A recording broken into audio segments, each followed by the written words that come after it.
This is my e-commerce website that I built in my free time. I had built landing page with all the featured products and detailed page of the products with price and stock availability feature, along with social sharing options as well. And in this video I will try to walk through some of the features that I have already built, and I am trying to revive this project,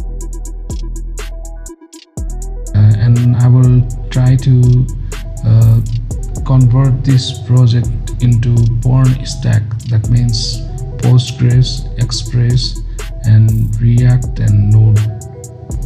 So stay tuned, guys. I will create a video series of on this topic. Currently this project is in Vue.js, and it is static, by the way, and so we will try to convert this project.